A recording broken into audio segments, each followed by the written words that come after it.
we are going to dive into Llama 3.1 paper in order to understand the LLM well. So stay with me if you want to understand not so deep into the technical detail, but enough technical to be dangerous, to know what people are talking about. Don't forget to give us likes, leave your comments, share us to your friends, and also subscribe to our channels. We have YouTube, LinkedIn, TikTok, and Facebook. We are not going to write any codes, but we are going to cover concepts of building multi-modal, a great language model from scratch without any proprietary data, and allows people to have access. This is great about Meta. Again, I really appreciate Meta in open source this Llama and provide an extensive, excruciatingly extensive and detailed paper. All right, so you can come to Meta website to learn more about Llama 3 herd of models. You can access the paper there. And let me tell you that this paper is excruciatingly long but pleasant to read. It has, well, 92 pages. Well, even though some of them, a good amount of them, well, okay, effectively 74, no, really, effectively about 70 pages of pure detail of building a multi-modal model that actually kicks some GPT and Gemini butts. So yeah, I've really appreciating Llama teams doing this. All right, let's get to it. Llama 3.1 is foundation model. A foundation model is, according to the paper, this is the quote, foundation models are general models of language, vision, speech, and or other modalities. So let me explain this in detail a little bit more. General models are generalist models that knows a lot about something, and that thing now, at least in the phase that we are in this era, the things that these generalist models are great at is language, vision or images or videos, speech. These are unstructured data. What we talked about is human senses, right? Language, vision, speech. Those are our five senses. Maybe music and generating videos is one of them. So generalist models, foundation models are generalist models that are great at handling many tasks in languages, many tasks in visions or images or video, and many tasks in speech. What about other modalities? Now, this actually could mean, one of the example is creating a DNA sequence, and this goes back to the architecture that provide performance or capability to the foundation models. They are transformers. Transformers are great at extracting patterns from sequences of things. An example of sequences of things are languages. Languages are a sequence of alphabets, tokens, or letters, right? Similarly, DNA is a sequence of DNA letters. Well, I'm not a biologist, so I don't want to say the wrong thing, but yeah, DNA has some letters there. I think there are 4 letters in the DNA sequencing. DNA is a sequence, language is a sequence. Transformer can do language well, therefore transformer can do DNA well as well. So eventually you are going to have foundation models for DNA, RNA, and so on. But the idea is foundation models are generalist models that are great at attacking or solving or handling unstructured data. To develop foundation models like Llama 3.1, the Llama team has gone through three critical components. The first one is data. It's crucial. They actually mentioned that is more crucial than picking a model architecture. It's crucial because they have to aggregate a lot of quantity of quality data. So both quantity and quantity are there. And they have to automate all these tasks, creating some pipelines to do aggregating, filtering, removing something that you don't want, like personally identifiable information. It shouldn't be there. To be respectful to people, respecting their privacy, and removing some improper data like porn and fraud and harmful information. Now, this automation pipeline can sometimes be rule-based or heuristics, or sometimes they need to use AI models that they built in the past to automate this filtering process. And according to the team, the security procedure or protocol is baked into the data processing automation pipeline. The second critical component is scale. To build a great model, you need a large scale, but how to be optimal in terms of the compute budget. Compute budget, you can think of it as how much money you want to spend to train the model. Because this means spending money on buying hardware, maintaining the hardware, supplying electricity to the hardware. So this eventually boils down to a compute budget. So the Meta team came up with their own scaling law, studying some. So scaling law, I will explain it later, but this is an approach for them to experiment in a small scale, see first, and predict a very large model how it's going to do. So we'll get to see there.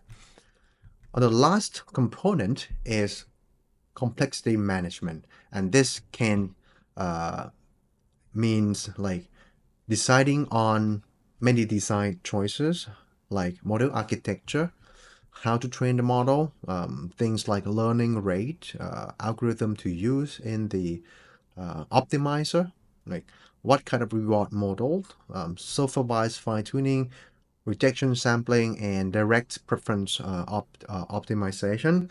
So all of these things, they need to make a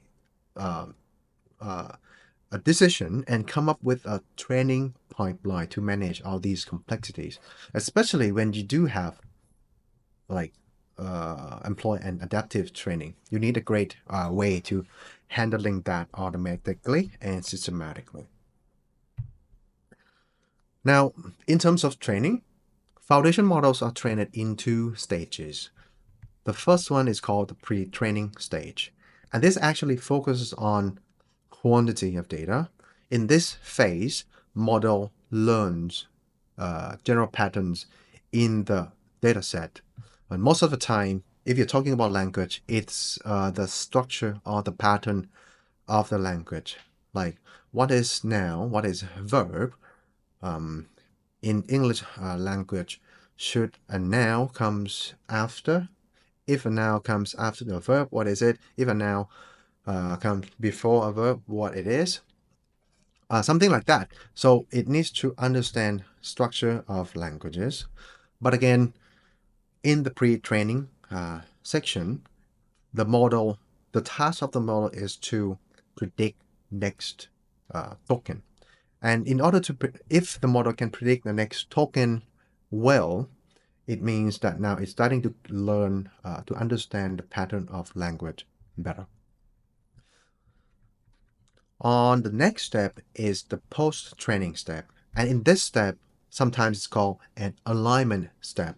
So in this step, you focus on the quality of the data because you want to steer the model into the right direction.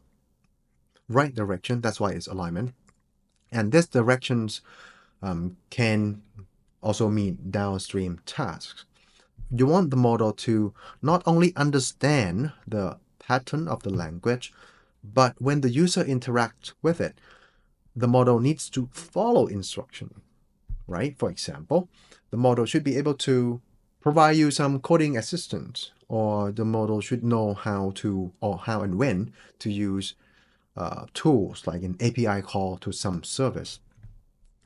So this step is actually aligning the model to do this downstream task to be helpful to the assistant, but it also aligns this model to please human. Now, please human is in a sense that it shouldn't be arguing. Human shouldn't be what is the word here? Rude, right? It should be helpful, honest, and harmless.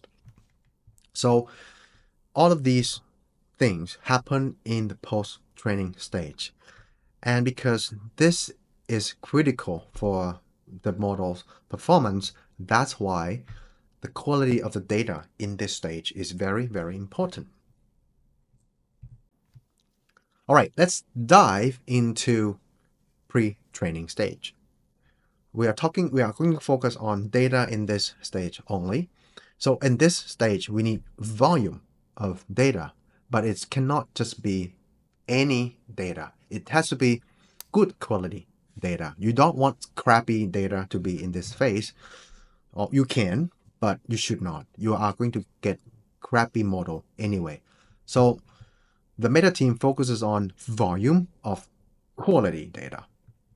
They actually aggregate or collect the training data from the internet, right? But in order to do that, we know that the internet texts on the internet are very, very dirty, so, and sometimes dangerous. So they need to come up with automated curation process to remove bad quality or improper data from before training. And this includes removing or blocking any dangerous or improper websites or websites with personally identifiable information out there. They even write their custom HTML codes to help extract more relevant information and high quality information, removing duplicates, removing filtering rules, and even sometimes use models to judge whether this scraped data is useful or not. If it's useful, what is this category? Is it news or is it entertainment? If it's entertainment, they actually throw it away. So think about it. There are so much text or data about art and entertainment, but relatively much smaller size about useful knowledge like computer science or quantum entanglement or something like that. In order for the meta team to create a model that has knowledge across, they need to make sure that they balance all this type of information well. If they don't do this thing, they are going to find the model. They are going to make a dataset that is very heavy on entertainment. It's going to know everything about the Kardashian, but knows really nothing, close to nothing about quantum entanglement. So this is not the thing that they want to do, right? So it means that they need to provide a good balance between topics of the data inside inside a dataset for training. Data mix. Actually, that's the topic about data mix. Pretty much, they claim that is essential to get high quality data, and they take two approaches to provide a good data mix. One of them is knowledge classifier. I think they use a Roberta model to classify text, whether it's news, entertainment, general knowledge, math, coding. They use the AI model to classify the text. And the second one is they use scaling law that we will explain in the future. But essentially, they use scaling law to experiment with different proportion of the data mixes here. And with all of these approaches combined, the pre-training data has this following data mix. The general knowledge takes about 50%, math and reasoning is 25%, coding is 17%, and multilingual is 8%. Right. Now the third thing is annealing. Annealing is actually happening in the pre-training stage. So what it means is it knows, meta team knows that, or at least they experimented and find out that in the later phase of training, if you want the model to have decent or good performance on math and coding data, the model needs to see the sample more than general knowledge. So the annealing phase is a phase where the data mix is changed, slightly changed to focus on something that they want to care about. For example, math and coding. So in the pre-training phase, Meta team also deploys adaptive training. Adaptive means you change a couple of things in the training process. One of the things that they change is the learning rate. They ran the learning rate up for a certain small amount of steps, and then they applied a cosine decay of the learning rate afterwards. The batch size also changes. They start with a batch of 4 million tokens, or at about 4,000 sequences in total, but then they double it once and twice later on. In terms of the context length, initially the model will only have 8,000 context length. But later on, they increase the length to be 128,000 context length, and they claim to be effective for improving the long context performance of the model. And as I mentioned, the data mix, even though it started with this data mix, the annealing process kicks in at the end. Annealing process focuses on math and coding data, but also they also increase the multilingual percentage there as well. So all in all, in pre-training stages, you need to collect high quality data, provide the right data mix, and the meta team explored, at least found a right way or right training recipe for adaptive training.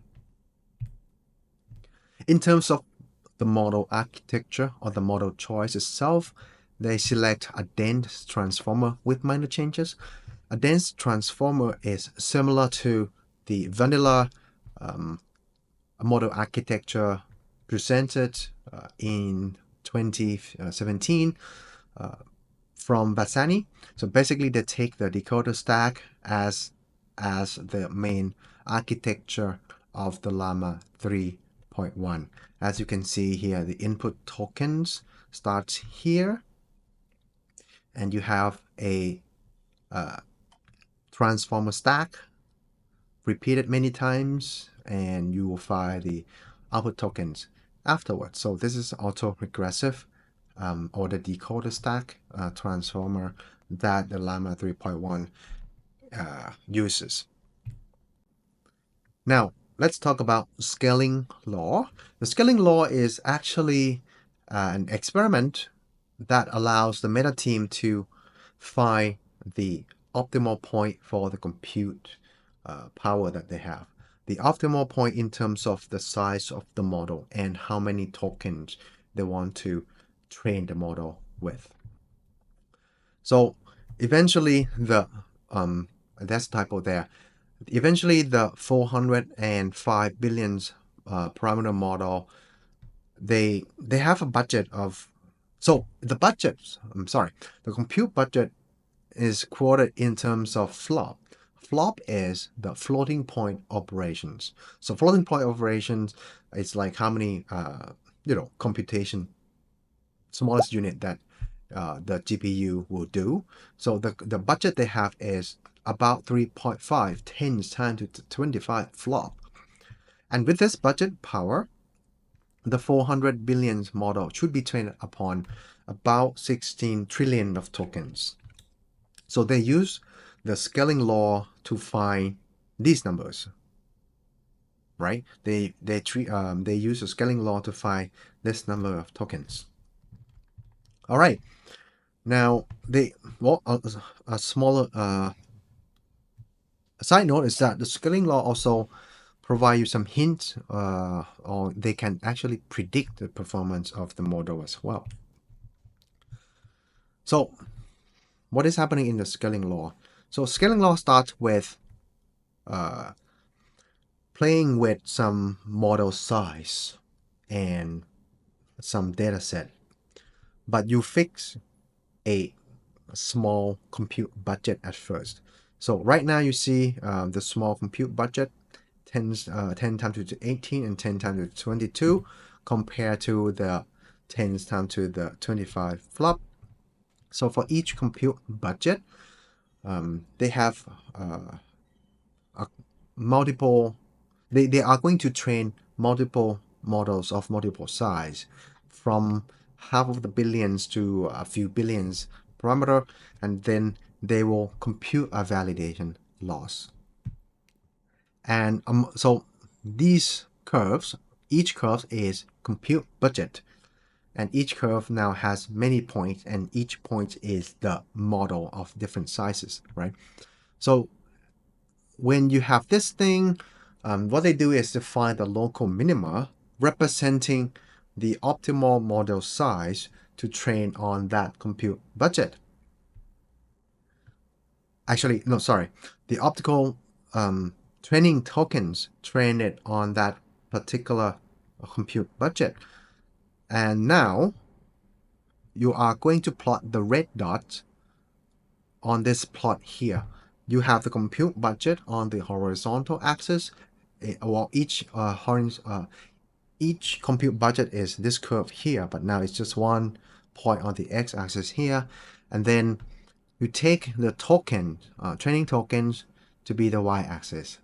And this is your projection. If you have this, let's say now you have this linear law, you have a correlation. This is actually log scale, right? And now you have your scaling law. So what it allows you to do is that, okay, this is what I've seen. Previously, in the scaling experiment, I had this compute budget, and the model can perform in terms of the negative log likelihood. That's something I don't want to explain, but it's a way to measure the performance of the model. Think of it this way. So this is what we done in the experiment. But what if we have the compute power that we want to exploit in actual production? So this predicts that at this compute power, the model loss should be lower. And also, it can be correlated back to accuracy, the actual model performance. Accuracy can also be predicted that, okay, in the future, if we see this negative log likelihood, then the performance, the accuracy should be really, really high. So all in all, the scaling law allows meta team to predict what the model of large size will be before they actually run the experiment. They don't want to go do trial and error when the money at stake here. They do smaller experiments, and with the smaller experiments that they can only spend a small amount of money and then predict what is going to have to happen when they train when the model with larger size, and if the prediction looks good, they can bet them more money on it. This is how the scaling law is useful for. Now, after pre-training, you are entering the post-training stage. In the post-training stage, let me remind you again, we focus on high quality data. Because we want to align the model to do tasks well and please human users. So you need high quality data, and these data came from two main sources.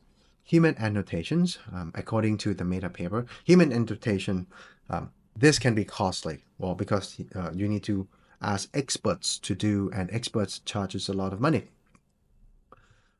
On the second thing, and actually this is a larger proportion of high quality data that meta team does, they actually synthesize data from the model that they have. And this allows them to create high quality data at an automation speed, but also they need to have a good process for ruling out and filtering this synthesized data. So the post-training, this is the loop. Post-training happens in a loop, and according to the paper, for the Meta 3.1 model, this post-training occurred in 6 rounds. It starts with the pre-trained model checkpoint. What is happening here is that human annotated prompts will be used to generate a lot of answer per prompts, and this is the pre-training stage comes here. For each of the prompt, you have a lot of lists from the pre-training stage, and then you need the meta team builds a model called reward model that will actually go through this generated answer from the pre-trained stage and select the one that should be the best answer. This step is called rejection sampling, and this will be then the prompt, and the select best question will comprise another dataset called supervised fine-tuning dataset. And this SFT dataset, coupled with other human annotated SFT dataset, will be used to train a model on what we call a supervised fine-tuning model as a second step. And with that, we enter the direct preference optimization DPO model. So basically, we train the pre-trained model from SFT, and then we train the pre-trained model later on the DPO method. And this keeps spinning around for 6 times. Again, each time the model starts with the pre-trained checkpoint, and then this pre-trained checkpoint will generate K list from collection of prompts, and then this rejection sampling will yield another SFT dataset coupled with a handcrafted dataset. You get another SFT updated model, and you run this thing on and on and on to arrive at the final model performance, and that is the Llama 3.1 model that wins, not even wins, maybe not wins, but can be a good match for GPT-4o and Gemini Pro. So post-training will improve these abilities. Coding abilities, writing, debugging, documenting, improving, multilingual ability, math and reasoning, long context, and tool use. A tool use comprises of search engine, using Python coding or interpreter, do some math or computation call from Wolfram API, some function calling or zero-shot tool use. Maybe it means that like the model knows what tools to use even though it haven't seen that tool before. And tool use can be now done in single step, multi-step, nested tool use, or parallel tool use together. And lastly, a file upload. So the training recipe and the datasets, high quality datasets that the meta team provided for the Llama 3.1 model to learn allows the model to have all of these capability. The last thing that they mention here is that they, to suppress hallucinations, they don't rely on a prompt approach only. They actually, during the fine-tuning post-training stage, they have a method to let the model kind of like bake in a ability of the model to know what knowledge it knows and what it doesn't know. So it's like RAG actually. What they did is they pull they extract some knowledge from pre-training data, and they create a question to the model based on that information. But that question will be used in the post-training stage. But during the post-training stage, the model sees this questions, the actual knowledge. So it's kind of like a feedback that, okay, this is a question that you can answer, then you should answer. But the model will probably see the question that it should not know and should not answer. So this is also an alignment procedure that gears towards less hallucination.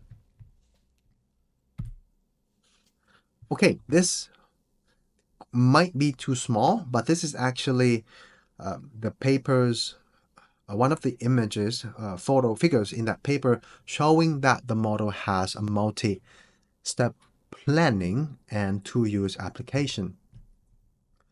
So the model can run IPython or Python interpreter right now, and it has access to a search engine and also math Wolfram API call. So this is user prompt. Based on the inflation rate of the US in February 2024 and the cost of the list of tuples, and the cost of this list of tuples containing my daily groceries and the list here, can you give me the estimated cost of my groceries over a 30-day month when you add 1 cookie per day at Costco's food court giant cookie debut price and adjust the total for the inflation percentage in $x.x, so 2 digits answer. So this is the prompt. It's a math, and it requires a lot of reasoning work. So the agent is able to respond with this. To answer your question, I will need to look up the inflation rate for the US in February 2022 search engine tool. Second, look up the Costco food court giant cookies debut price, probably a search tool. And third, calculate the estimated total cost of your groceries over blah blah blah with condition of adding 1 cookie per day. So the model learns how to plan out its action. That's why it's multi-step planning. And then according to the image here, it makes some tool call, Brave search tool, to get the US inflation rate in February. That's the first thing. The second search tool call is to search for Costco food court giant cookie debut price. And the last tool call is a Python interpreter where it incorporates all this thing and calculate things, the final answer. To be honest, this is very impressive, and I'm very excited to actually make my agents to do that with the Llama 3.1 version. And by the way, you don't need to use Llama 3.1 405 billion parameters to do this. The smaller model, the 8 billion parameter and the 70 billion parameter models can do this thing as well, but not at the same performance. Lastly, this paper also touches upon their preview of multimodal capabilities. At least they are experimenting with building or baking this capability into their models. So in the future, the Llama model is going to be high-performing multimodal capabilities that can handle, obviously, language in text, but can also take in images, videos, speech, and voice at the same time. The trick is that they are going to use dedicated encoders for different modes.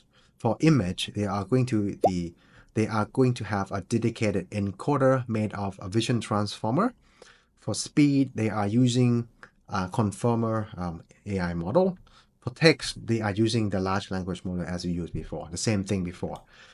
But now you have different encoders. They need to blend this encoding vectors or vector embeddings together to learn, right? And the technique that they use is what they call an adapter, or pretty much cross-attention layer. So similar to self-attention layer, but now you add in external information. That's why it's a cross-attention layer.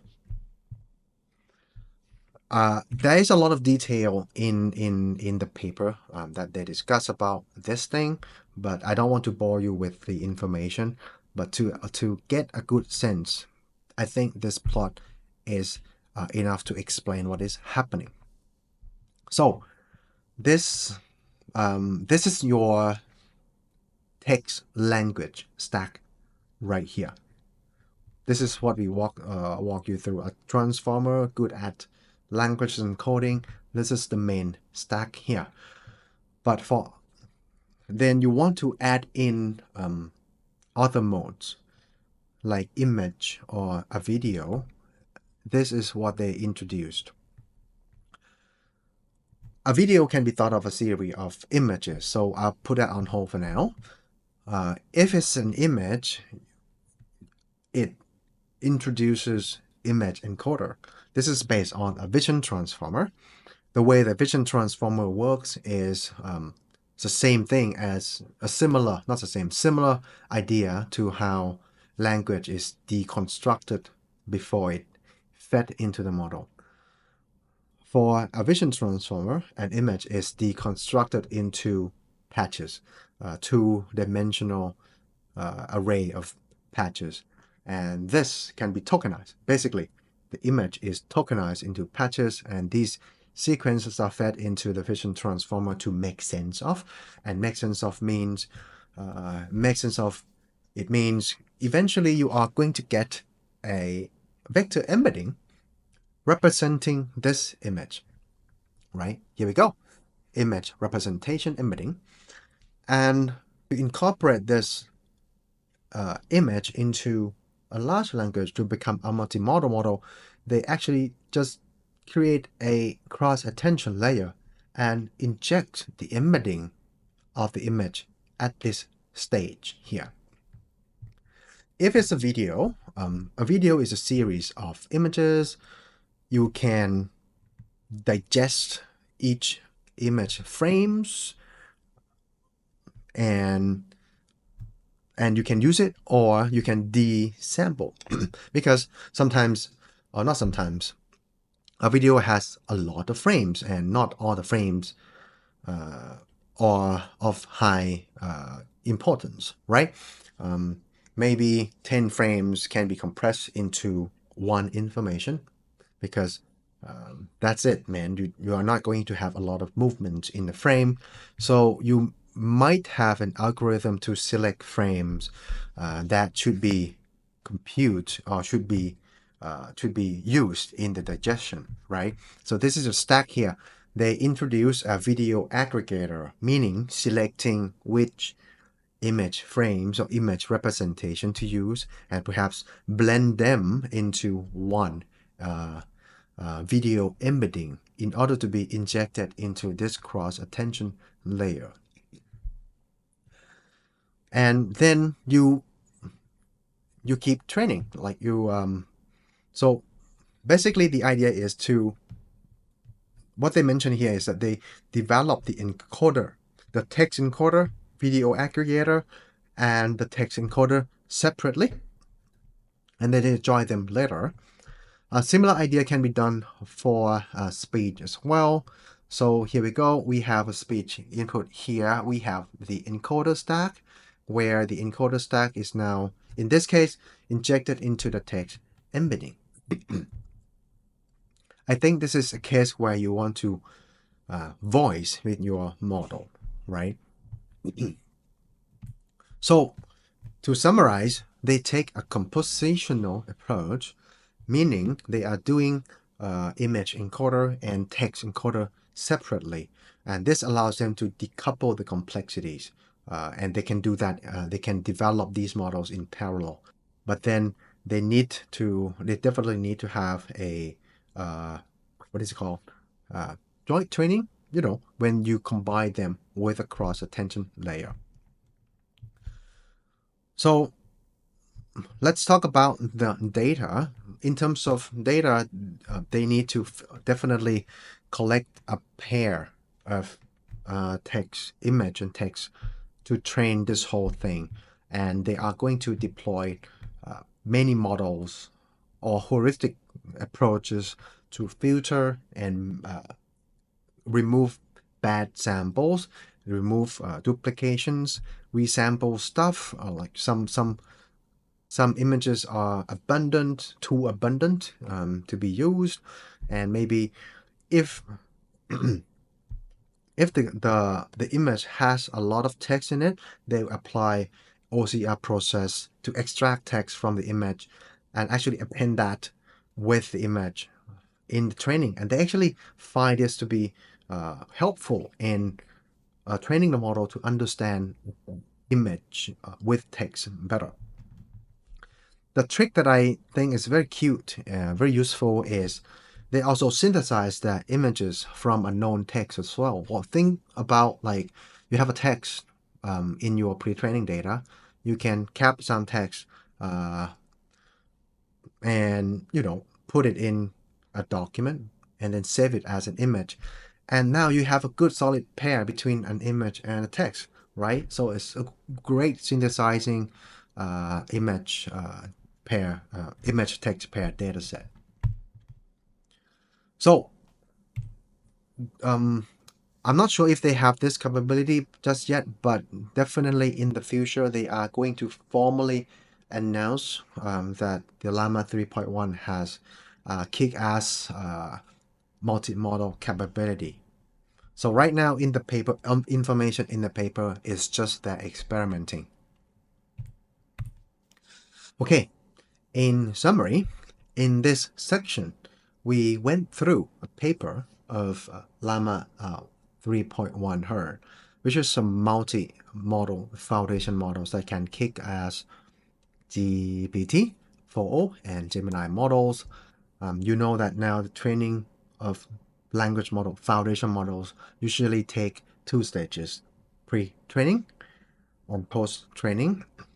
Pre-training is for the model to learn the pattern, and the post-training is for aligning or directing the model to many downstream tasks and towards human preferences. And you also see that data is critical in making this thing high performance. Adaptive learning recipe is used to change the batch size, change the learning rate, change the context length. So many things that Meta guy has experimented and seems to be working for them. Now, post-training approaches has many components, and this is modeling complexity that the Meta team has to manage. This includes like rejection sampling, come up with SFT, a supervised fine-tuning experiment, dataset, and applying the direct preference optimization or DPO algorithm in this process. And eventually, you were introduced into the concept of compositional approach for multimodal AI creation.